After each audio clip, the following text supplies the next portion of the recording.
अब हम बात करते हैं glenohumeral joint surgery and post operative management. तो उसमें सर्जरी किन कंडीशन में होती है और किस तरह हम उसकी पोस्ट ऑपरेटिव मैनेजमेंट कर सकते हैं। तो अगर कहीं पे सिवियर डिटोरिएशन है one or both surface of the glenohumeral joint में, या फिर कहीं पे एक्यूट या नॉन यूनियन फ्रैक्चर है प्रोक्सिमल ह्यूमरस का, और जो है वो सर्जिकल इंटरवेंशन से ही मैनेज हो सकता है।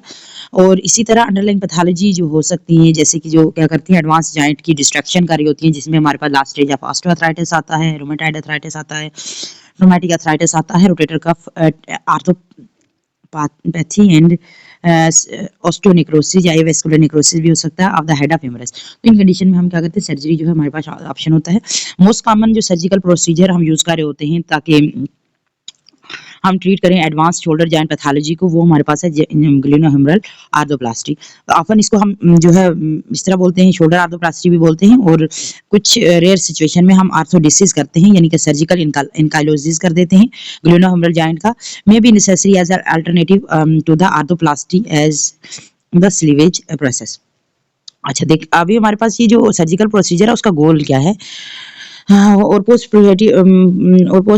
जो ऑपरेटिव रिहेबिलिटेशन प्रोग्राम है उसका उनका क्या है कि वो हमारे पास जो है सबसे पहला हमारा गोल होता है कि हम to relieve a pain, improve shoulder mobility and stability, and 3 जो है restore and improve strength and functional use of अपर।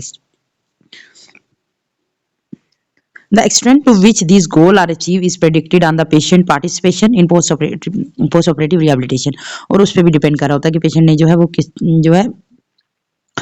किस तरह पार्टिसिपेट कर रहा है रिहेबिलिटेशन प्रोग्राम में पोस्ट ऑपरेटिव। अच्छा, the distinguish factor and the severity of the distinguishing features and the severity of the underlying pathology, जैसे हमारे पास क्या प्रोस्थेटिक डिजाइन है सर्जिकल टेक्निक से, और इसके साथ जो है इंटीग्रिटी ऑफ द रोटेटर का मैकेनिज्म और other soft tissue and the age and overall health and anticipated activity level of the patient भी अफेक्ट कर रही होती है आपकी रिहेबिलिटेशन के। पेशेंट जो है वो जो आपके गोल्स जो हैं वो अचीव हो रहे हैं या नहीं हो रहे, उस पर ये सब पे डिपेंड कर रहा होता है। देन हमारे पास सबसे पहली है ग्लेनोह्यूमरल आर्थोप्लास्टी। इसमें क्या होता है, ग्लेनोह्यूमरल आर्थोप्लास्टी है fail into a several category. The most common जो होती है वो टोटल शोल्डर आर्थोप्लास्टी है, जिसको टीएससी कहेंगे, इन विच बोथ शोल्डर हो और जो ह्यूमरल सरफेस जो है वो रिप्लेस होती है। इसी तरह एक और भी होती है जिसको कहते हैं हेमी रिप्लेसमेंट आर्थोस्कोपी जो है, या हेमी आर्थोस्कोपी कहेंगे उसको, जिसमें क्या होता है ह्यूमरल हेड सिर्फ को रिप्लेस किया जाता है। इसी तरह रिवर्स टोटल शोल्डर आर्थोप्लास्टी भी होती है, ये एक दूसरी टाइप का आर्थोप्लास्टिक प्रोसीजर होता है। इसमें जो है हम टिपिकली हम यूज करते हैं जब हमारे पास रोटेटर का इंटीग्रिटी अगर कंप्रोमाइज होती है तो तब। द अदर कैटेगरी जो है शोल्डर आर्थोप्लास्टी में हमारे पास इंटरपोजिशनल एंड रिसर्फेसिंग ऑफ द आर्थोप्लास्टीज, और इसमें क्या है less extensive removal of the bone जो है वो इसमें इन्वॉल्व होती है। अच्छा, ये हमारे पास ये आप देख लो post operative anterior posterior view of the shoulder showing the Neer two type of cemented humeral prosthetic and non metal jack polyethylene glenoid जो है ये इन्हें फिट किया हुआ है, ये आप देख लो। Then indication of the surgery, surgery की क्या इंडिकेशन है। The following structure and the functional impairment associated with these pathology are widely accepted indication of the glenohumeral joint arthroplasty.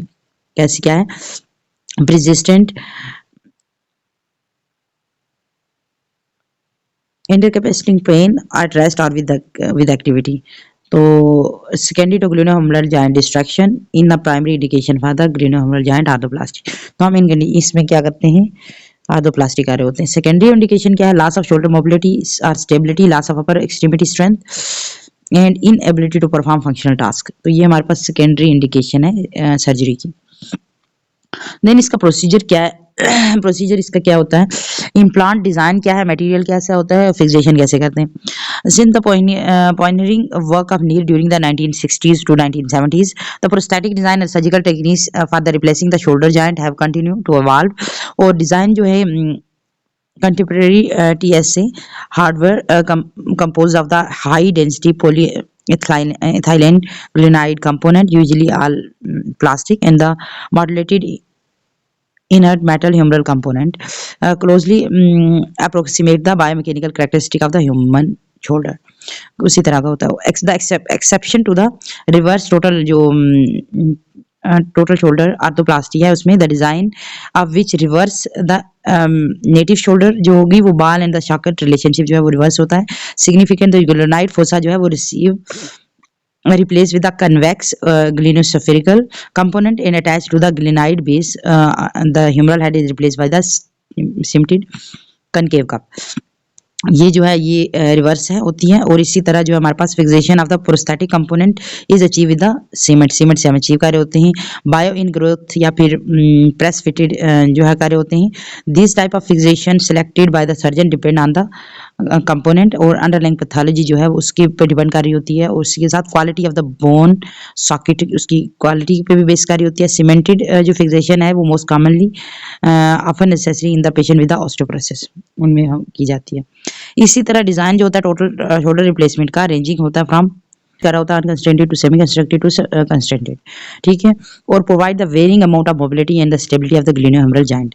तो वो जो है वो हम देख लेते हैं इसका जो बॉक्स में कि इसका क्या इनकी कैरेक्टरिस्टिक है।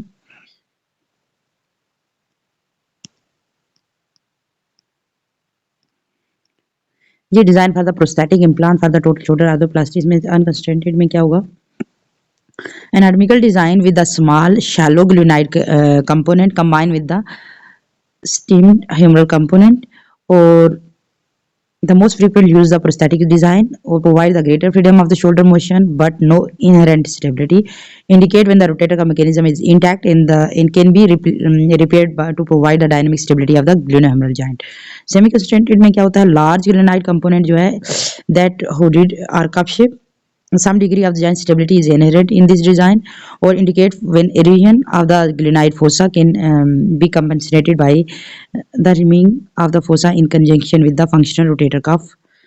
Although deficient postoperatively fossa can be improved by the repair. इसी तरह रिवर्स बॉल एंड सॉकेट में small जो humeral socket that slide on the large ball shape glenoid component ये combine moderate stability with more mobility of the rotator cuff deficient shoulder that cannot be repaired. अच्छा इसी तरह provide an alternate to standard semi extend total shoulder arthroplasty and the hemi arthroplasty. इसी तरह जो कंस्ट्रेंटेड है उसमें हम क्या करते हैं उसमें क्या होता है द फिक्स फल्क्रम होगा socket ball and socket design with congruency of the glenoid and the humeral component greater amount of inherent shoulder stability होती है but less mobility than the other design ones to be in alternative of the hemi arthroplasty for the selected patient with the different deficient rotator cuff tear arthropathy chronic recurrent glenohumeral dislocation after the previous TRS shoulder replacement and are used today owing to high rate of losing and failure of the component इसलिए बहुत कम use होता है। तो ये हमने देखा इसके design prosthetic implant के टोटल आर्थोप्लास्टी में। अब हम देखते हैं जो प्रोसीजर होता है वो क्या होता है जो the selection procedure controversies exist कर रही होती है स्पेसिफिक क्राइटेरिया के डिफरेंट कौन सा वो कलेक्ट करना चाहिए चाहे वो टोटल शोल्डर आर्थोप्लास्टी है या सेमी या रिवर्स टोटल आर्थोप्लास्टी है या फिर हेमी आर्थोप्लास्टी है but in general it depend on the aetiology and the severity of the joint deterioration and the condition of the particular soft tissue जो particularly जो rotator का mechanism उसकी उस पर बेस करा होता है। सेवरल कुछ एग्जांपल नहीं that follow the underscore the complexity of the clinical decision making involved in the choice of operative procedure and the prosthetic design in patient with the last stage of primary osteoarthritis जो glenohumeral joint type जो typically exhibit loss or thinning of the articular cartilage of the head of humerus and the posterior portion of the glenoid fossa. The rotator cuff is intact is approximately 90 to 95% of these patients making them a good candidate either total shoulder replacement or hemiarthroplasty. इसी तरह एक Meta analysis था उसमें बताया गया further found a better functional outcome who is receiving the total shoulder arthroplasty but no difference in the instability और revision rate पर between the total shoulder arthroplasty and hemiarthroplasty में। इसी तरह chronic synovitis associated होता है जो होता है रोमेटॉइड आर्थराइटिस में या फिर other type of synovial based arthritis में tend to be erode periarticular soft tissue in addition to giant articular surface. As a consequence, full thickness जो rotator cuff tear है, typically the supraspinatus, develop a 25 to 40% of these patient. और इसी तरह जो bicep है tendon rapture होता है even greater percentage में. If the soft tissue can be repaired, and their function is improved, semi-constructed total shoulder arthroplasty may be indicated. If effective repair cannot be achieved, तो हम क्या करते हैं in reverse total shoulder arthroplasty is usually indicative. When there is insufficient bone stock for the fixation of the glenoid emplacement, hemiarthroplasty is usually procedure of such choice. इसी तरह hemiarthroplasty is often used when the articular surface and underlying bone of the humeral head have the deteriorated होगी तो वो तब use करते हैं हेमियाथोप्लास्टी. फिर जो है बट जो अगर वहाँ पे जो है ग्लेनाइड फोसा रीजनेबली इंटैक्ट है तो एज सीन इन ऑस्टियोनेक्रोसिस.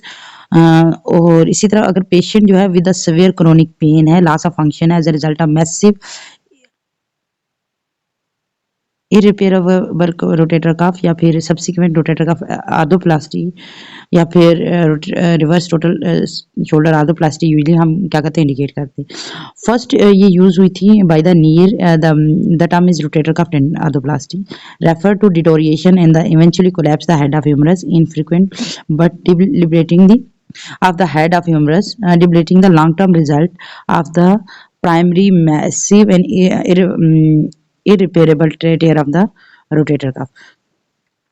इसी तरह जो क्रोनिक डिफिशिएंसीज हैं रोटेटर कफ मैकेनिज्म में often lead to be superior migration of the humeral head on the glenoid fossa. If the glenoid total shoulder arthroplasty component is inserted under these conditions, the superior migration create a incongruent articulation that increase the risk of component losing or premature wear of the glenoid implant. इसी तरह reverse total जो shoulder arthroplasty है was developed to overcome the complication to minimize the translation between the glenospheral और the humeral articulation को minimize करने के लिए ये बनाया गया था. ठीक है. इसी तरह अदर फीचर जो हैं जैसे reverse shoulder arthroplasty include reduced forces on the glenoid component and inherent stability owing to congruency of the component increase the deltoid moment arm. One limitation जो है कि design is decrease the glenohumeral range of motion. इसी तरह operative procedure जो है वो different in सब के डिफरेंट प्रोसीजर्स हैं. ऑपरेटिव जो टोटल शोल्डर आर्थोप्लास्टी है या रिवर्स टोटल आर्थोप्लास्टी या सेमी आर्थोप्लास्टी है, ये ओपन सर्जिकल प्रोसीजर हैं. ये परफॉर्म कर रहे होते हैं पेशेंट को सेमी रिसाइकलिंग पोजीशन में. और दीज ऑपरेटिव प्रोसीजर जो है इन्वॉल्व द कुछ कंपोनेंट होते हैं इसमें एंटीरियर अप्रोच जब यूज कर रहे होते हैं using the deltopectoral incision देते हैं that extend from the AC joint to the deltoid insertion for adequate surgical exposure. इसी तरह रिलीजमेंट एनाटॉमी में of the subscapularis tendon from the proximal attachment of the lesser tuberosity. और third में anterior capsulectomy करते हैं. 4 में exposure of the humeral head for the humeral osteotomy. 5 preparation of the humeral canal for insertion of the prosthetic implant. ये procedure था. किस तरह operative procedure है, किस तरह से ऑपरेशन ऑपरेट करते हैं. The glenoid fossa is either debridated or contoured to accept the implant for total shoulder arthroplasty. After the component replacement, the subscapularis is then reattached and may be lengthened. Medical advancement की जाती है उसकी या फिर jail plastic जो plastic करते हैं उसको. इफ द एक्सटर्नल रोटेशन जो है अगर लिमिटेड मिलती है तो तब करते हैं. Then reconstruction and balancing of the soft tissue is critical for optimal function after the TSA or the reverse TSA or hemiarthroplasty. Balancing refer to the interoperative lengthening and the tightening of the soft tissue to restore the near normal resting tension on the tissue and possible particular in the rotator cuff, bicep, deltoid and muscle tendon unit.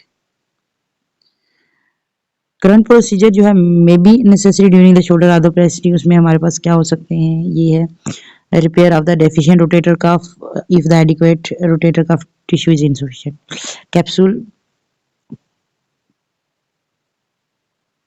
Capsular application and the tightening of the chronic glenohumeral joint, subluxation and dislocation, and anterior acromoplasty for the history of impairment syndrome. Bone graft of the glenoid if the bone stock is insufficient for the fixation of the glenoid glenoid implant.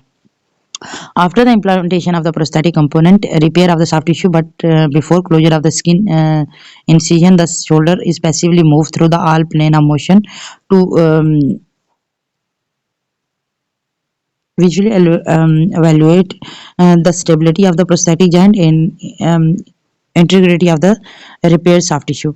Uh, this determine the anatomical range of motion possible after the surgery and the aggressiveness of the post operative program. तो उसमें आपको पता चल रहा होता है कि anatomical range of motion कितनी पॉसिबल हो रही होती है और एग्रेसिवनेस कितना हो सकेगा पोस्ट ऑपरेटिव प्रोग्राम के दौरान कितना कर सकेगा. देन हमारे पास पोस्ट कम्प्लीकेशन में क्या है, although the incidence of the operative intra operative या post operative complication often after current D arthroplasty is low होता है. सिंगल कम्प्लीकेशन जो हो सकती हैं adversely affect the functional outcome को अफेक्ट कर रही होती हैं. The incidence of the complication after TSA tend to be higher किन में होता है, जिनमें डेफिशिएंट रोटेटर कफ मैकेनिज्म है, ऑस्टियोपोरोसिस है, history of chronic glenohumeral joint instability है तो उनमें होगा. Aside from the medical complication such as infection, deep venous thrombosis complication specific to the arthroplasty हो सकती है. उसमें हमारे पास जो कौन कौन सी है वो हम देख लेते हैं इस टेबल में. इंट्रा ऑपरेटिव जो कॉम्प्लिकेशन है वो क्या हो सकती है. Insufficient lengthening in the tight subscapularis muscular tendon unit, intraoperative damage of the axillary or suprascapular nerve affecting the deltoid and the supraspinatus infraspinatus muscle respectively, and the जो humerus fracture हो सकता है. देन हमारे पास है post operative में हमारे पास जो है complain related to the soft tissue, tearing of and repair rotator cuff mechanism, disruption or failure of the repaired subscapularis, chronic glenohumeral joint instability or dislocation higher after the reverse total shoulder arthroplasty or the total shoulder arthroplasty. इस तरह progressive erosion of the glenoid fossa articular surface after the hemiarthroplasty. Post operative complication जो होती हैं related to the implant, वो उसमें हमारे पास क्या होता है, after TSA mechanical aseptic loosening हो सकती है, mature wear and the fracture of the polyethylene glenoid implant of ये most often seen होता है in the rotator cuff deficient shoulder में due to excessive stress on the bone prosthetic interfere, और low incidence with the unconstrained design but higher with the early generation generating constrained design. और इसी तरह जो है loosening of the humeral prosthetic after the हेमिआर्थोप्लास्टी, ये हमारे पास complication होती हैं किसकी, आफ्टर द आर्थोप्लास्टी. अब हमारे पास आता है नॉन ऑपरेटिव मैनेजमेंट. अब तो हमने ऑपरेटिव मैनेजमेंट होगी ना, अब हमारे पास नॉन ऑपरेटिव मैनेजमेंट क्या होती है. सबसे पहले नोट क्या है, the effective patient education, close communication among the therapist, surgeon and the patient are the basis for the effective and safe rehabilitation program. Post-operative management is individualized to address the specific surgical procedure used to meet the unique need of the each patient. वो हर किसी के लिए individualise होती है, किसको क्या देना है वो जो है उस पेशेंट की नीड और डिमांड की पैथोलॉजी और उसका प्रोसीजर के अकॉर्डिंग हमने देनी होती है. तो सबसे पहले हमारे पास कुछ कंसिडरेशंस हैं. सबसे पहला integrity of the rotator cough, regardless of the underlying cause of the last stage of the glenohumeral joint arthritis, the goal, the component and the rate of progression of rehabilitation program after TSA or the hemiarthroplasticity is influenced by the post-operative and pre-operative and post-operative integrity of the rotator cuff mechanism. The rehabilitation program of the patient with the intact rotator cuff prior to the shoulder arthroplasty can be progressed more rapidly than the program for the patient with the rotator cuff deficiency that required a pair at the time of shoulder arthroplasty. उसमें time required होता है. जब rotator cuff intact है prior to the surgery तो हम emphasise कर रहे होते हैं पोस्ट ऑपरेटिव रिहेबिलिटेशन में कि हम रिस्टोर करें शोल्डर की मोबिलिटी और फंक्शनल यूज करें आर्म का एज सुन एज पॉसिबल, और हम प्रोटेक्ट कर रहे होते हैं सॉफ्ट टिश्यू को कि वो हील हो सके. इसके कंट्रास्ट में अगर किसी को टेंडनस जो है वो रिपेयर है या पोस्ट ऑपरेटिव हिस्ट्री या रिकरेंट शोल्डर डिसलोकेशन का रिहेबिलिटेशन, हम इस पे जो हमारी एम्फसाइज करेंगे हम उसकी जॉइंट स्टेबिलिटी को मेंटेन रखेंगे रेदर देन द मोबिलिटी, क्योंकि जॉइंट स्टेबल हमारे लिए इंपॉर्टेंट है. Stability is important. Then intraoperative range of motion. Goal for a safe and post-operative range of motion based on the intraoperative range of motion measure taken prior to closing the surgical incision. ये उस पर depend कर रहा होता है. पर अगर कोई पेशेंट है वो अनकंस्ट्रेंट जो है उसको TSA किया हुआ है और सफिशिएंट पोस्ट ऑपरेटिव स्टेबिलिटी है, the goal at the conclusion of the rehabilitation is to achieve the active range of motion equal to the intra operative range of motion. Ideally जो होती है वो 140 टू 150 शोल्डर एलिवेशन है और 45 to 50 degree external rotation है। ठीक है, ये जो है वो मूवमेंट होती है जो आप इंट्रा ऑपरेटिवली वो कर रहे हो की होती है। अब for the patient with the most constant TSA, the deficient rotator cuff mechanism, glenohumeral joint laxity and the intraoperative range of motion is typically less है। पोस्ट ऑपरेटिव गोल जो है हम फोकस कर रहे होते हैं more on the dynamic stability पे, हम शोल्डर की मोबिलिटी पे नहीं कर रहे होते उस वक्त focus. Following the rotator reverse total shoulder arthroplasty में क्या करते हैं, रेंज ऑफ मोशन जो है लिमिटेड होती है 0 टू 20 डिग्री और एक्सटर्नल रोटेशन होती है 90 टू 120 और एलिवेशन हम 120 डिग्री फॉर 3 मंथ। ठीक है, हम लिमिटेड रखते हैं 3 मंथ तक। अच्छा, देन हमारे पास posture, when increasing the thoracic kyphosis the scapular protection होगी। It is important to emphasize the erect standing in the standing और sitting posture during the elevation of the arm and incorporate the spinal extension and the scapular retraction exercises into post operative programme. तो इसमें हमने ये वाली posture को भी देखना है। Then immobilisation in the post operative positioning. At the close surgical procedure the operated arm is place in the some type of shoulder immobiliser, usually sling होती है, समटाइम्स स्प्लिंट होता है फॉर द कंफर्ट एंड ताकि comfort मिले और protect रहे reattach and repair soft tissue. और इसी तरह अर्ली पोस्ट ऑपरेटिव पोजीशनिंग जो है that protect the post operative shoulder जो है वो हमारे पास क्या है, ये हमारे पास है कुछ पोजीशनिंग है आफ्टर द जॉइंट आर्थोप्लास्टिसिटी। ये पोजीशनिंग क्या है वो हम देख लेते हैं। Positioning after the shoulder arthroplasty, early post operative maximum protection phase. Arm spine में आर्म इमोबिलाइज हम रखेंगे in the sling that worn continuously. Elbow हो गई 90 डिग्री फ्लेक्स, फोर आर्म जो होगा and hand resting on the abdomen और arm is supported at the elbow and folded blanket or pillow is slightly away from the side and the anterior to the midline of the trunk। और जो forward flexion जो होगी वो होगी 10 to 20 degree, slight abduction होगी, internal rotation of the shoulder होगी और head of the bed जो एलिवेट होगा 30 डिग्री। ये हमारे पास है स्पाइन पोजीशन। अब हमारे पास सिटिंग में arm is supported in the sling resting on the pillow in the patient lap and arm set या फिर arm rest on off the chair पे रखा होगा उसने। देन है अगर पेशेंट को रोटेटर का भी रिपेयर हुआ in some case sling do not provide adequate protection of the rotator cuff, तो अबडक्शन स्प्लिंट जो है वो हम इसको वॉरन पहना रहे होते। ये हमारे पास थी कि किस तरह हमने उसको जो है वो पोजीशन में रखना है। देना इनिशियली इमोबिलाइजर हम रिमूव कर रहे होते हैं सिर्फ एक्सरसाइज के लिए और बाथिंग के लिए। ठीक है, patient who do not required a repair of rotator cuff is wean from the sling during a day as quickly as possible, या फिर हम क्या उसको कहते हैं जल्दी उतार दो to prevent a post operative stiffness ताकि उसको डेवलप ना हो। इसी तरह however patient who have undergo a rotator cuff tear अगर उसको हुआ या सॉफ्ट टिश्यू रिकंस्ट्रक्शन है may be need to wear a sling while in crowded areas during sleep या फिर for approximately 4 to 6 week to protect and repair the tissue until sufficient healing occur. ठीक है, तब तक देते हैं। अच्छा, अब हमारे पास जो है अब पेशेंट जो है अगर किसी को रिवर्स शोल्डर TSA है तो उसके लिए शोल्डर इमोबिलाइजेशन स्लिंग या स्वाथ जो है वो हम यूज करते हैं continuously 3 to 4 week following the surgery except for the daily personal hygiene. Periodic या फिर पैसिव रेंज ऑफ मोशन अगर करवा रहे हैं तो उस वक्त नहीं करेंगे। देन हमारे पास exercise program and the guideline for the progression of the exercise during the each phase of rehabilitation after TSA या फिर reverse TSA या फिर hemi arthroplasty प्रेजेंट ये हम देखेंगे कि किस तरह हम जो है वो प्रोटोकॉल्स हैं वो हम लेके जाएं और जो है वो क्या एविडेंस क्या कहती हैं, कुछ स्टडीज जो की हुई हैं उन्होंने जो वो कौन सी इफेक्टिव थी, ठीक है, कौन सी टेक्निक्स इफेक्टिव है, ये सारे जो प्रोटोकॉल्स हैं वो टाइम पे डिपेंड कर रहे होते हैं। हमारे पास एक्सरसाइज प्रोग्रेशन में हमारे पास कुछ गाइडलाइंस हैं कि किस तरीके से हम डिफरेंट फेजेस में जो है रिहेबिलिटेशन करवा रहे होते हैं डिफरेंट, चाहे वो TSA है चाहे वो रिवर्स TSA है या फिर hemi arthroplasty है, इसमें हम डिफरेंट प्रोटोकॉल्स हैं उसके अकॉर्डिंग ये बनाई हुई है एक्सरसाइजेज। ये जो आपके पास टेबल नंबर 17.2 है, इसमें सारी जो है एक्सरसाइजेज मेंशन है। इसमें हम देख रहे होते हैं मोस्टली ये सारे प्रोटोकॉल जो है टाइम बेस्ड होते हैं और इसके साथ जो है वो डिफरेंट क्राइटेरिया होता है इसमें कि किस तरीके से जो हम एक्सरसाइज को प्रोग्रेस कर रहे होते हैं, किस तरह हमने फंक्शनल एक्टिविटी की तरफ लेके जाना है, कौन सी ऐसी फंक्शनल एक्टिविटीज़ हैं जो हम नहीं ले करनी होती हैं और किस तरह हम उनको एक स्टेप बाय स्टेप एवेलुएट कर रहे होते हैं। फिर ऑनगोइंग ये हम क्या करते हैं, ये पूरा जो हमारे पास प्रोसेस है वो पेशेंट के ऊपर, थेरेपिस्ट के ऊपर और सर्जन के दरमियान जो है वो पूरा प्रोसेस घूम रहा होता है।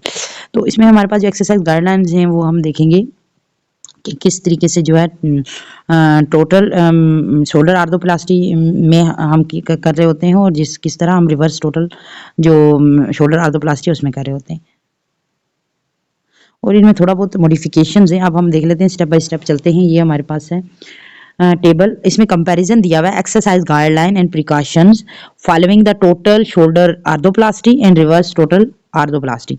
यहाँ पे दोनों जो है वो आर्थोप्लास्टी है, एक रिवर्स है और एक टोटल आर्थोप्लास्टी है। और ये जो आर्थोप्लास्टी है टोटल, इसमें रोटेटर कफ इंटैक्ट है, ठीक है, उसकी जो ये हमारे पास जो है गाइडलाइंस है। अब इसमें हम देखते हैं सबसे पहले हमारे पास प्रोग्राम हम आता है, programme of the rehabilitation, progression of the rehabilitation. हम किस तरह रिहेबिलिटेशन की तरफ प्रोग्रेस कर रहे होते हैं।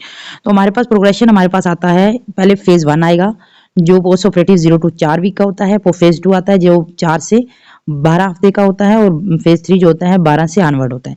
इसी तरह रिवर्स टोटल जो आर्थोप्लास्टी है उसमें फेज 1 जो होता है 0 to 6 वीक, फेज 2 जो होता है वो 6 से 12 या 16 हफ्ते का होता है और फेज 3 जो होता है वो 12 से 16 से इंक्रीज भी कर सकते हैं। ये हमारे पास था प्रोग्रेशन रिहेबिलिटेशन का कि हमारा रिहैब प्रोग्राम कैसे प्रोग्रेस करेगा, कितने अरसे तक प्रोग्रेस करेगा। अब हमारे पास जो है इमोबिलाइजेशन जो फेज है, इमोबिलाइजेशन में हम क्या करते हैं, पेशेंट को जो टोटल शोल्डर आर्थोप्लास्टी है, इंटेक्ट शोल्डर रोटेटर कफ होगा उसमें, तो इसमें हमारे पास हम लोग इमोबिलाइजेशन देते हैं अंटिल उस वक्त तक rotator cuff is repaired, sling work करेगा for the comfort when the shoulder is unsupported, या फिर क्राउडेड पेशेंट एरिया में जाएगा या पब्लिक एरिया में जाएगा या स्लीप के दौरान जो पेन सकता है 4 हफ्ते तक। और स्लिंग जो रिमूव करेगा for the exercise soon after the surgery as indicated by the surgeon. या फिर जो रिवर्स होगा उसमें क्या करता है, एब्डक्शन स्प्लिंट वो वेयर करके रखेगा इन अ स्कैपुलर प्लेन में और ये वॉर्न करके रखेगा 24 घंटे तक, यानी 24 घंटे या फिर पूरा दिन करेगा, फर्स्ट 3 to 4 या अप टू 6 वीक, यानी कि वो तकरीबन 3 से 4 हफ्ते या 6 हफ्ते तक वो पेन के रखेगा। अब वो रिमूव करेगा पेंडुलर एक्सरसाइजेस के लिए या फिर 3 to 4 time a day for personal hygiene के लिए रिमूव कर सकते हैं। अब रेंज ऑफ मोशन हम रिस्ट्रिक्शन की बात करते हैं। रेंज ऑफ मोशन रिस्ट्रिक्शन जो है इसमें टीकेआर में क्या होती है, टीएसआर में हमारे पास जो होती है लिमिटेड होती हैं रिस्ट्रिक्शन, हम रखते हैं 0 to 4 वीक तक। हम इसमें क्या करते हैं, लिमिट रखेंगे हम 4 वीक तक। इसमें हम एलिवेशन करेंगे आर्म की 120 डिग्री तक बस, और एक्सटर्नल रोटेशन करेंगे 30 डिग्री तक। आर्म अगर साइड पे रहेगा, तब आर्म साइड पे रहेगा तो एक्सटर्नल रोटेशन करेंगे। और फिर हम ये रखेंगे, लिमिट रखेंगे 4 to 6 वीक तक, जैसे कि 4 to 6 वीक तक भी हम क्या करेंगे, लिमिट रखेंगे, नो ग्लिनोहेमरल एक्सटेंशन नहीं करेंगे, कोई भी पास न्यूट्रल पोजीशन से बियॉन्ड नहीं लेके जाएंगे 4 to 6 में भी। और आफ्टर द 6 to 12 हम क्या करेंगे, कंबाइन एबडक्शन इंटरनल रोटेशन और एक्सटेंशन परमिट कर देंगे। रेंज या मोशन की रिस्ट्रिक्शन कब तक होगी वो हमने देख ली, कौन कौन सी रिस्ट्रिक्ट होंगी, कौन सी कब तक होंगी। अच्छा, अब हमारे पास है, हम यहाँ पे रिवर्स में क्या करेंगे, glenohumeral joint extension internal rotation post neutral नहीं करवाएंगे 12 हफ्ते तक। और इसी तरह हम कोई भी जो है वो no combine extension abduction internal rotation नहीं करवाएंगे। सिर्फ हम क्या करेंगे, 0 to 20 डिग्री एक्सटर्नल रोटेशन करवाएंगे और 90 to 120 आर्म एलिवेशन करवाएंगे स्कैपुलर प्लेन में बस, ठीक है, ये रिवर्स में होगा। Then range of motion exercise and stretching and joint mobilisation में हम क्या करते हैं, इसमें हमारे पास फेज 1 होगा। फेज 1 में हम क्या करेंगे, ग्रेड 1 या फिर ग्रेड 2 जो है ऑसिलेशन देते हैं। एक्टिव रेंज ऑफ मोशन हम देंगे scapula and the distal joint, जो जॉइंट है उनकी पेंडुलर एक्सरसाइजेस परमिट कर देंगे, कहेंगे करे। पैसिव रेंज ऑफ मोशन उसको बोलेंगे, फिर उसको एक्टिव की तरफ लेके जाएंगे। ग्लिनोहेमरल जॉइंट की हम परफॉर्म करवाएंगे स्पाइन पोजीशन में 0 to 3 वीक तक। हम प्रोग्रेस करेंगे to the active range of motion in sitting and standing position में। Then active range of motion and glenohumeral joint जो है वो उसकी हम करवा लेंगे 4 to 6 वीक में। और इस तरह no active internal rotation for last at least 6 week तक हम नहीं करेंगे, क्योंकि सब स्कैपुलर रिपेयर को प्रोटेक्ट करने के लिए। देन जो है हमारे पास फेज 2, इसके जो अच्छा इसका हम टीकेआर का फेज 2 देख लेते हैं, रिवर्स टीकेआर का टोटल टीएसआर का हम रिवर्स का देखते हैं। इसमें हम even immobiliser can be remove, तो हम कि जब मोबिलाइजर रिमूव करेंगे तो ग्रेड 1 एंड 2 ऑसिलेशन दे सकते हैं। रेंज ऑफ मोशन हम active range of motion scapular और डिस्टल जॉइंट में देते हैं, सिर्फ पेंडोरल एक्सरसाइजेज दे सकते हैं। पैसिव रेंज ऑफ मोशन हम यहाँ पे देंगे सिर्फ ग्लूनोहेमरल जॉइंट पे ऑब्जर्व करेंगे रेंज ऑफ मोशन की रिस्ट्रिक्शन बस। और इसके जो फेज 2 है उसमें हम क्या करेंगे, टीकेआर में टीएसआर में हम जो है वो continuous active range of motion करवाएंगे, ग्रेजुअल इंक्रीज करेंगे रोटेशन और जेंटल स्ट्रेचिंग करवाएंगे 6 to 8 वीक अगर नीडेड होगा तो तब, ठीक है। और फेज 2 में इधर क्या करेंगे हम रिवर्स में, increase range of motion, passive range of motion while observing the range of motion restriction. Active range of motion से पैसिव की तरफ जाएंगे हम बिगिन करेंगे स्पाइन पोजीशन से, फिर प्रोग्रेस करेंगे सिटिंग एंड स्टैंडिंग में, और ग्रेजुअली इंक्रीज करेंगे हम internal rotation post neutral position में, ठीक है। और इसके साथ अब हमारे पास है फेज 3 टोटल आर्थोप्लास्टी पे हम प्रोग्रेस करेंगे एंड रेंज सेल्फ स्ट्रेचिंग।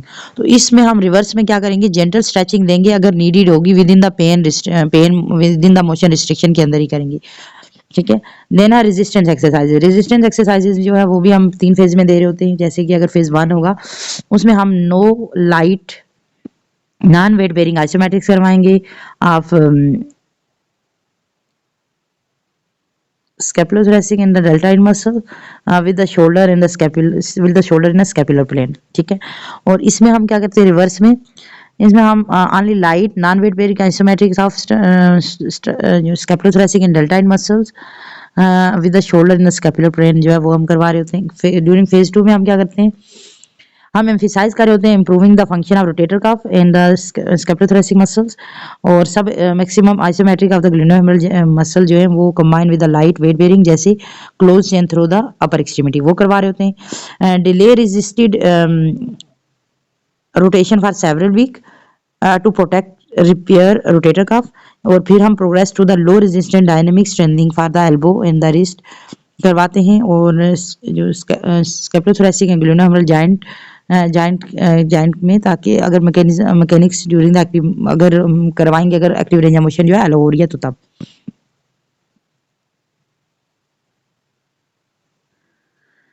यहाँ पे फेज 2 में हम क्या करते हैं, emphasize on improving the function of the deltoid and the scapulothoracic muscle, और सब मैक्सिमम आइसोमेट्रिक्स जो है वो हम दे सकते हैं non weight bearing only for the glenohumeral या फिर स्कैपुलोथोरैसिक मसल के लिए। हम डिले द रेजिस्टेड रोटेशन करवाएंगे several weeks so the protect the repaired subscapularis and teres minor muscle को प्रिजर्व करने के लिए अगर वो प्रिजर्व हैं तो प्रोग्रेस करेंगे to the low resistance dynamic strengthening of the elbow and the wrist assisting in the glenohumeral joint mechanics if the active range of motion अगर अलो होगी तो तब हम करेंगे, ठीक है। फेज 3 में क्या होगा, यहाँ पे फेज 3 में टीएसआर में प्रोग्रेस करेंगे progressive resistance exercises in the functional pattern में, और प्रोग्रेस करेंगे क्लोज चेन स्टेबलाइजेशन एक्सरसाइजेज। तो अब यहाँ पे हम क्या करेंगे रिवर्स में बिगिन करेंगे close chain stabilization exercises, progress करेंगे अपर एक्सट्रीमिटी जो progressive resistance exercises in the functional plan. Then ADLs में हम फर्स्ट 4 to 6 वीक जो है वो हम टीएसआर में क्या करते हैं, observe the range of motion restriction, do not reach behind the back or into the hip pocket, या फिर जब आप स्पाइन पोजीशन में सपोर्ट करके रखते हैं आर्म को on the pillow, avoid the hip glenohumeral extension post neutral position. और इसी तरह एडीएल जो है वो permit when the elbow is at a waist level, जैसे कि राइटिंग है, ईटिंग है, वॉशिंग फेस, तो जो है उसके लिए हम लाइट जो एडियल परमिट कर सकते हैं। Do not lean to involve, arm पे लीन नहीं करना, या फिर राइजिंग फ्रॉम या फिर sitting down to the chair, तब हम नहीं करेंगे। लिफ्टिंग जो लिमिट होगी हमारे पास 1 IB यानी कप ऑफ कॉफी या फिर ग्लास ऑफ वाटर उठा सकता है वो। 6 से 12 वीक में वो क्या करेगा, लिमिट यूनिलैटरल लिफ्टिंग होगी सिर्फ 3 IB। और इसी तरह जो है वो after 12 week unlimited bilateral ultimate bilateral lifting जो होगी वो 10 से 15 IB यानी बाउंड होगी, और gradual return to the light functional activity की तरफ वो आएगा। अच्छा, अब हमारे पास जो है ये जो रिवर्स TKR है, इसमें हम क्या करते हैं, ऑब्जर्व करते हैं range of motion during the function activity do not reach behind the back of or into the hip pocket when supine position the support the arm on the pillow to avoid the glenohumeral extension post neutral. फिर by 5 to 7 week light ADLs जो है वो permit कर रहे होते हैं with the elbow at the wrist level, writing, eating और washing the face. Do not lean on the involve arm rising from the sitting down on in a chair, या फिर हम उसको बोलते हैं कि वो रिस्ट्रिक्ट करी lifting with operated arm from 12 से 16 week, no heavier than the cup of coffee और the glass of water.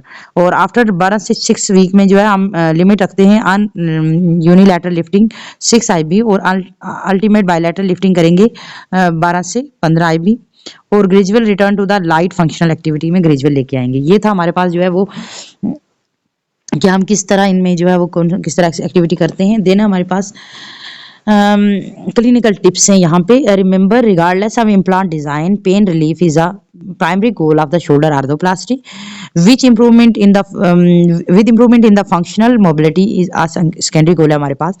Although improvement in a surgical technique and implant technology allow more accelerated progression of the post-operative rehabilitation than we possible several decades ago, it is also important to proceed judiciously during each phase of rehabilitation to avoid the damage of healing tissue and implant loosening and excessive muscle fatigue or irritation। तो इसलिए हमें जो है वो avoid करना चाहिए, हमें जो है वो एक प्रॉपर स्टेप बाय स्टेप लेके चलना चाहिए। अब हमारे पास exercise for the moderate protection phase. अब हम इसको एक थ्योरी हमने एक टेबलेटेड फॉर्म में पढ़ा, अब हम थोड़ा सा ग्रेजुअली हम देखेंगे कि हम एक्सरसाइज जो है वो डिफरेंट स्टेजेस में किस तरह करवाते हैं। वो हमारे पास exercise in maximum protection phase. The maximum protection phase of the rehabilitation, उसमें TS begin the first post operative days के अंदर स्टार्ट कर देते हैं, extend to the 4 to 6 week.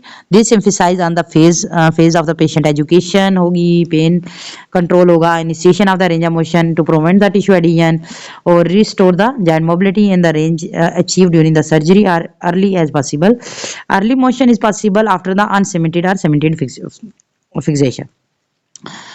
With the patient in hospitalized, patient education include reviewing the early post-operative precaution, teaching the initial exercises of the patient home program, precaution first 4 to 6 week जो है वो हम दे रहे होते हैं after TS से, and when protection of the soft tissue is crucial, जो हमने अभी देखा। हमने ये सारा जो है हमने देखा अभी, लेकिन जो इसकी प्रिकॉशंस हैं वो किस तरह हम प्रोटेक्ट करते हैं वो हम देख लेते हैं 17.4 बॉक्स में। ये हमारे पास जो है वो प्रिकॉशंस हैं कुछ रिहैबिलिटेशन प्रोसेस के लिए। The precaution of maximum protection phase of rehabilitation following the shoulder arthroplasty. ये एक्सरसाइजेज क्या हैं? एक्सरसाइजेज शॉर्ट बस frequent exercise session 4 to 5 time per day, low number of repetition per day पर exercises, only passive assisted range of motion exercises and only within the safe limit range noted during surgery, absolute no end range of stretching, passive external rotation या फिर neutral after reverse या फिर less than 30 degree after TSA, or avoid excessive stress on the surgical repair subscapular muscle, या फिर during the passive or assisted shoulder rotation when the patient is lying spine, the patient humeral is slightly anterior to the midline of the body, placing the arm on the folded towel to avoid the excessive stress on the anterior capsule of the in the suture line। इसी तरह no hyper extension or horizontal abduction beyond the neutral of the shoulder to avoid the stress of the anterior capsule, no combined extension, abduction, internal rotation. If overhead pulley system is used for assisted elevation of the arm, initially have the patient to face doorway, pulley apparatus and shoulder elevation occur only within the limited range.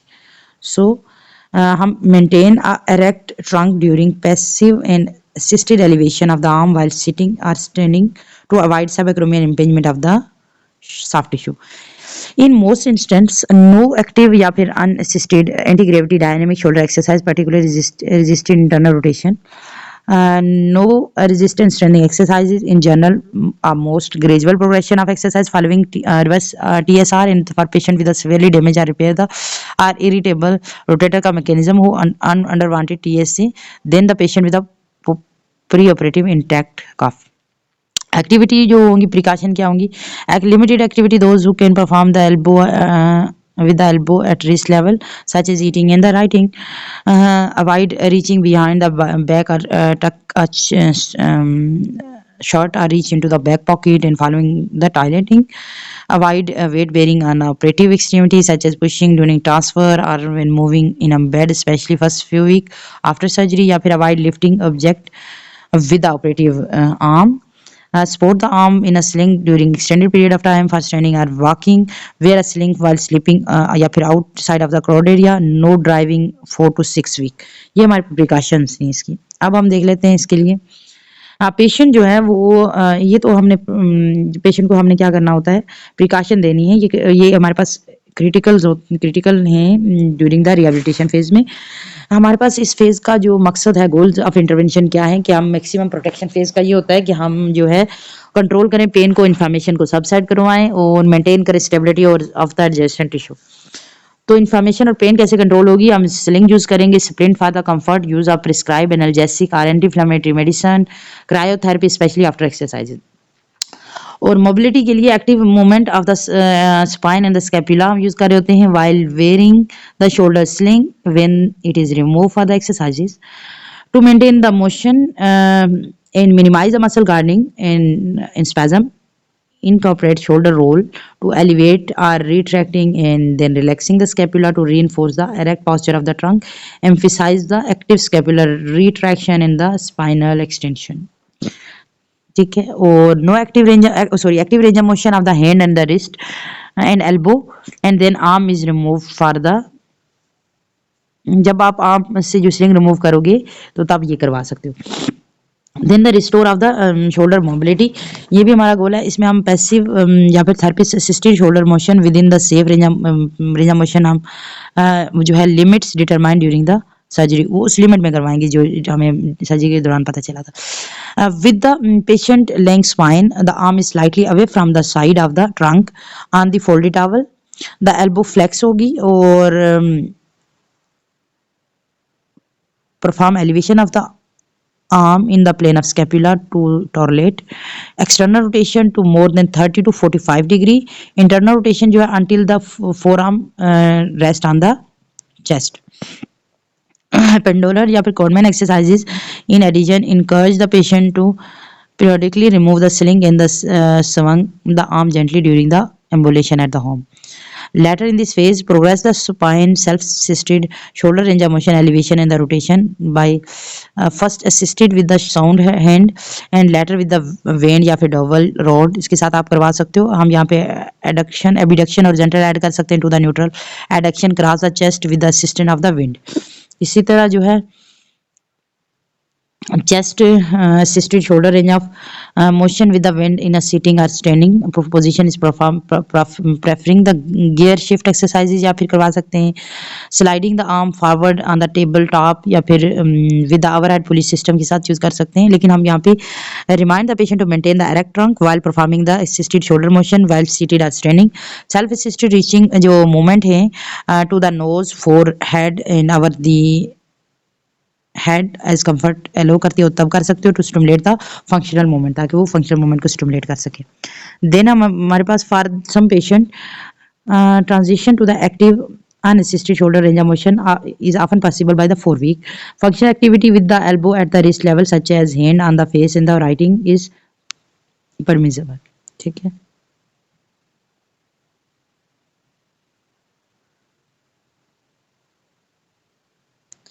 Minimal muscle inhibition and guarding and atrophy, उसको आप मिनिमाइज करने के लिए gentle muscle setting of the shoulder musculature जो है, जिसमें हमारे पास इंटरनल रोटेटर्स को हम एक्सक्लूड कर रहे होते हैं. With the elbow flexed and the shoulder in the plane of scapula in or neutral.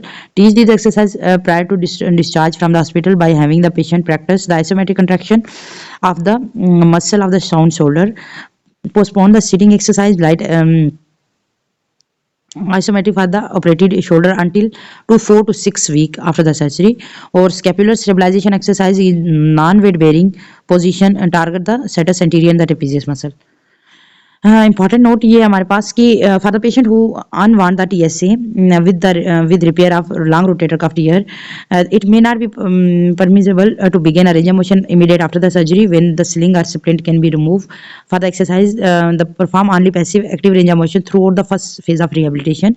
और रेंज ऑफ मोशन जो range of shoulder elevation external rotation जो है इनिशियली हम परमिट कर रहे होते हैं but may be less than the shoulder did not require shoulder repair.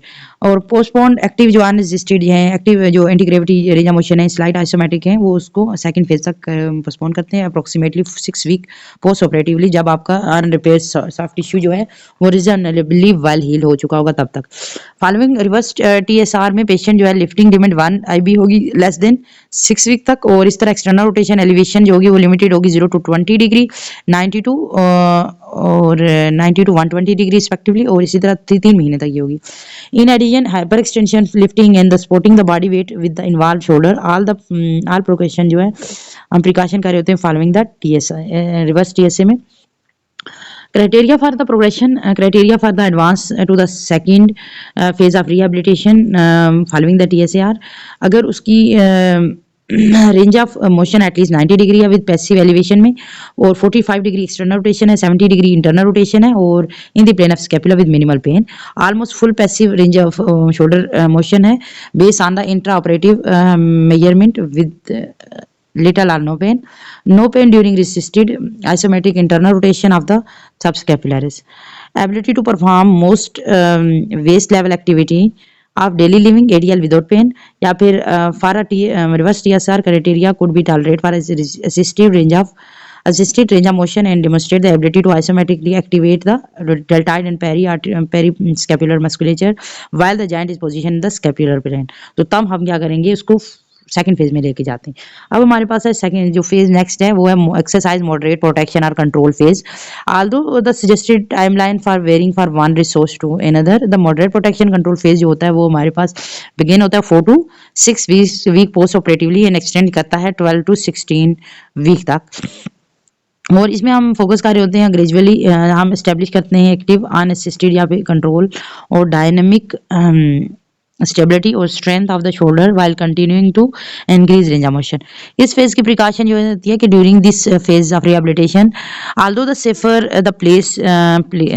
To place increase stresses या फिर स्ट्रेचिंग और resistance on the periarticular soft tissue, it is important to do gradually so as not to irritate soft tissue that continue to the heel, therefore continue to short but frequent exercise session and avoid vigorous stretching, resistant exercise या फिर over use of the involved shoulder during the functional activity। ये हमारे precaution थी। हमारा गोल क्या है इस phase का? गोल ये होता है कि हम इसका number 1 continue to increase range of motion of shoulder, पहला हमारा गोल है। इसमें हम transition from passive to assisted range of motion की तरफ लेके जाते हैं, to low intensity pain free starting in all anatomical and diagonal plane में करवाते हैं to achieve the intra operative range of motion. Gentle joint mobilisation technique देते हैं फॉर कैप्सुलर रिस्ट्रिक्शन के लिए। In addition the therapist assisted stretching and teach the patient how to perform a gentle self stretching exercises to increase elevation, internal rotation exercises, extension and horizontal abduction addition. ठीक है, इसके लिए जो है वो हम ये सारी जो है वो जेंटली करवाएंगे। Develop a control and the dynamic stability and improve the muscle performance यानी स्ट्रेंथ इंड्योरेंस को इंप्रूव करने के लिए क्या करते हैं, हम कंटिन्यू करेंगे gradual transition to the active shoulder range of motion exercise. Initially anti gravity abduction करवाएंगे when the patient can perform the movement without substituting the shoulder elevation scapular elevation. Scapular और ग्लूनोहेम्ब्रल जॉइंट स्टेबलाइजेशन एक्सरसाइजेज हम दे सकते हैं जिसमें alternative isometric rhythmic stabilization भी हो सकता है। Can be progress for non weight bearing to minimal weight bearing position में देते हैं। यहाँ पे इंपॉर्टेंट नोट क्या है कि for patient who have reverse TSA maintain the non weight bearing precaution up to 12 week, ठीक है, post operatively. Then pain free low intensity sub maximal जो है वो resisted isometric for shoulder muscle can be incorporate including the subscapular muscle and other repair muscle tendon unit. इसी तरह हम begin करते हैं dynamic resistance exercise for the scapula and the shoulder musculature को between 0 to 90 degree of the shoulder elevation using the light wait and the light grade elastic resistance.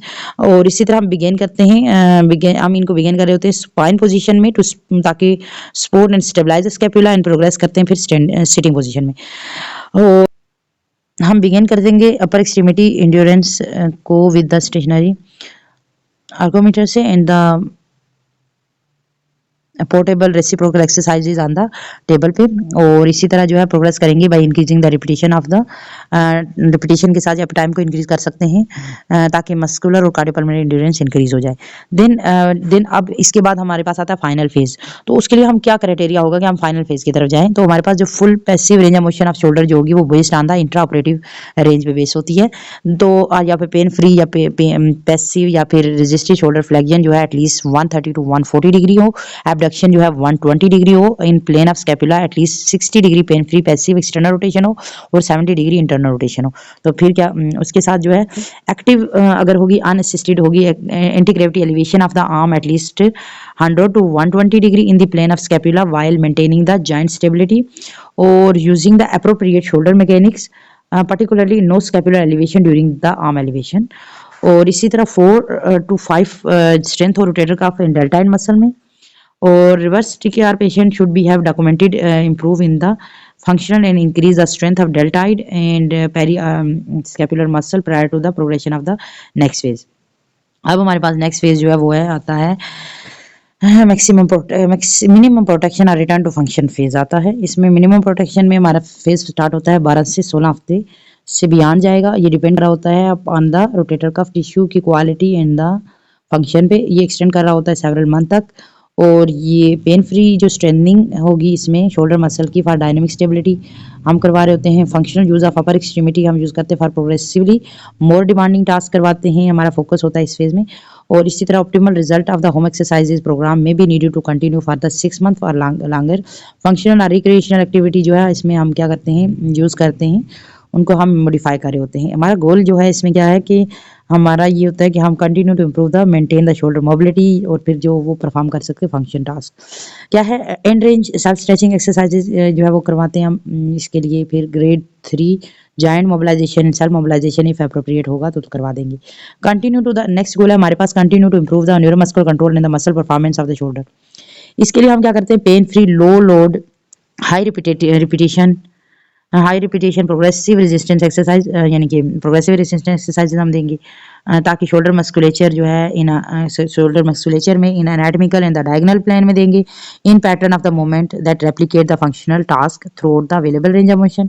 और patient with the variety of the gravity resisted position में दे सकते हैं। Close chain position जो है वो close chain जो है resisted shoulder exercise gradually increase करेंगे amount of weight bearing through the upper extremity. इसी तरह use of involve extremity for lifting carrying and pushing and pulling activity against the increasing load वो हम involve करेंगे।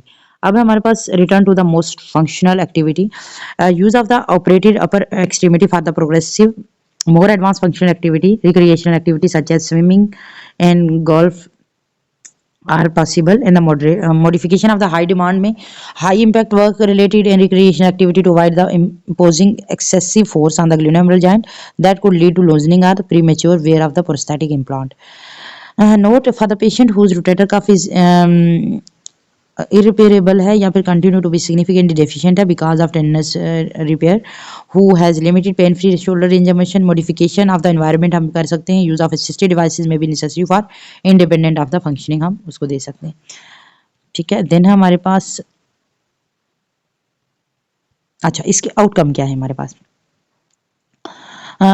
Patient as patient selection criteria implant design surgical techniques have been refined outcome of the shoulder arthroplasty have improved outcome of TSA या reverse TSA hemi arthroplasty are influenced by many factors जैसे including type and the severity of underlying pathology या फिर integration of the soft tissue the type and the quality of surgical procedure पे भी depend कर रहा होता है and the procedure जो perform हुआ patient related factor जैसे participation of the proposed operative program इस सब पे depend कर रहा होता है। तो outcome जो है most often reported are the pain relief हो सकते हैं क्वालिटी ऑफ द लाइफ हो सकते हैं passive and active range of motion हो सकती हैं and ability to perform the functional activity ये हमारे पास आउटकम हो सकते हैं। Despite on the emphasise on the numerous resource of the patient participation and the post operative rehabilitation it is crucial for the successful outcome. There is no study for support the opinion because all the patient undergo surgical shoulder arthroplasty are given some form of operative exercises instruction. Furthermore, the published protocol are routinely modified to meet the need of individual, making comparison to the post operative protocol difficult. अब sir पहला हमारे पास होता है, पहला है हमारे पास pain relief. Decrease pain is the most consistent result of जी glenohumeral arthroplasty. Almost all patients, regardless of underlying pathology, type of arthroplasty, or the design of implant, report complete or substantial relief of pain and improve functional use of arm. अच्छा, the extent of pain relief जो है have been shown to the associated with the underlying cause. Glenohumeral जो arthritis, नीर जो है and associate ने जो है बताया, डिफरेंट ने बताया, ने रिपोर्ट किया कि 90% of the patient with primary ओए या फिर ऑस्टियोनेक्रोसिस हैव कंप्लीट और near complete pain relief after TSA. इसी तरह कुछ रिजल्ट ने रिपोर्ट हुए कि द पेशेंट जिनमें ओए था अंडरवांटेड who underwanted hemiarthroplasty patient who have RA or other synovial based disease, उनमें भी जो है substantial pain relief हुआ after TSA या फिर hemiarthroplasty में। इसी तरह although not a quite to extent reported by the patient with the OA or the osteonecrosis, however एक स्टडी थी जिसमें 199 पेशेंट थे, उनने TSA में उनको पता चला कि उनको significant improvement आई पेन में। और अच्छा नेक्स्ट है हमारे पास टीएसए और hemiarthroplasty have been compare to each other for the pain. तो हमारे पास जो है इनमें जो है पता चला कि जो है दोनों में जो सिमिलर थे पेन था, तो दोनों को उनने लिया, लेकिन उनने देखा कि टीएस से जो है वो मोर इम्प्रूवमेंट थी देन द हेमिआर्थोप्लास्टी से। इसी तरह एक और स्टडी थी ओए पे, आइदर टीएसए में या हेमिआर, उन दोनों में उनने देखा गया कि दोनों ग्रुप में सिग्निफिकेंट पेन रिलीफ हुआ और इम्प्रूव हुई क्वालिटी ऑफ लाइफ। ठीक है, वेदर चाहे वो टीएसए था हेमी, दोनों जो है इफेक्टिव थे पेन रिलीफ के लिए। इसी तरह जो है range of motion functional use of upper extremity एक नया नेक्स्ट आउटकम है। इसमें जो है वो उनने ये हमारे पास post surgical emphasize improving the range of motion in the functional outcome. rehabilitation improvement of the outcome is less predictable than the pain relief, with the functional status improving more consistently than range of motion. In general, patient with the primary osteoarthritis osteonecrosis demonstrate a greater improvement of the active flexion and the rotation of range of motion than the patient with the rheumatoid arthritis. इसी तरह higher incidence है rotator cuff deficiency associated with the rheumatoid arthritis में in the use of more constant prosthetic design में। For example यहाँ पे इनने एक example है, इन पेशेंट विद ऑस्टियोआर्थराइटिस या फिर osteonecrosis the mean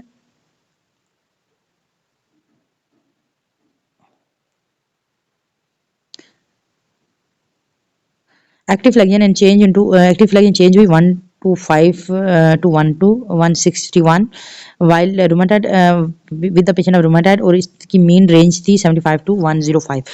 Significant improvement in the functional status have been reported in patient with osteoarthritis and osteonecrosis following the osteoplasty. Although functional improvement after the arthroplasty have been reported in patient with the rheumatoid arthritis. इसी तरह जो है different studies में पता चला non standardised major tool जो है making it difficult to compare the result with the other study following reverse TSR जो थी, एक पेशेंट थी एक स्टडी में, और patient with the primary rotator cuff arthroplasty और primary OA with the rotator cuff tear और the massive rotator cuff tear had better functional in the clinical outcome than the post traumatic arthritis और revision arthroplasty. Regardless of underlying pathology, resource agreed that well-functioning of rotator cuff mechanism based on the significant post-operative gain in active range of motion and the functional ability. तो इसलिए उनमें से जो है वो pen भी improve हुआ और रेंज ऑफ मोशन भी इंप्रूव हुई।